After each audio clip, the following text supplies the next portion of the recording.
Well, that's 2026 off to a bang, isn't it? Look around you. But not just at the headlines. Look at the patterns. We've got Europe shaken by terror attacks. We've got civilians across the West being targeted again. But now we've also got Iranian streets burning with anger. We've got Western jets back over Syria. We've got special forces raids, presidents removed, regimes wobbling. The world doesn't feel stable anymore. It feels unlocked. And the question that nobody wants to ask, the question that makes people uncomfortable is this: what happens next? Because history doesn't move in isolated events. It moves in signals. And right now, the signal being sent to the world is simple. The rules are breaking. Violence doesn't spread because people suddenly become evil. It spreads because permission spreads.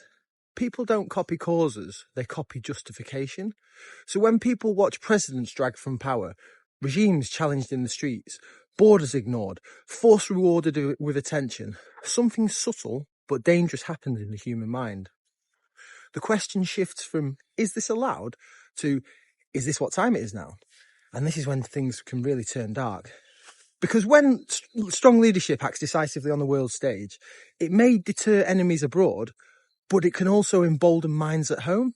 And this isn't armies or states, it's individuals, lone actors, disaffected men, radicalised youths, people who already feel ignored, betrayed and humiliated.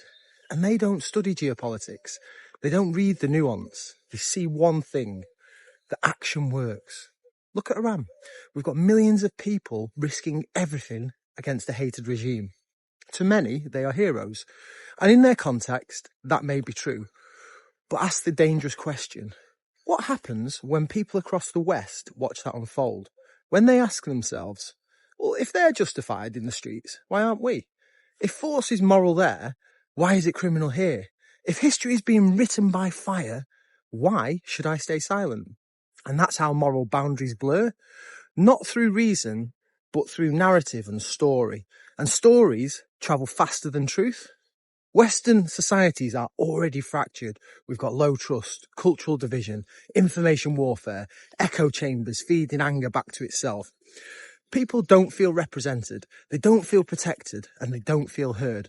So when they watch the world seemingly implode into violence, some won't see a warning, they'll see an invitation. Now, most people will never act violently. Most people just want peace. But history is never shaped by most people. It's shaped by a small minority who decide restraint is weakness, silence is complicity, action is destiny. And once that minority believes the world has entered a new phase, they stop waiting for permission. And this is called the contagion effect. Not violence copying violence.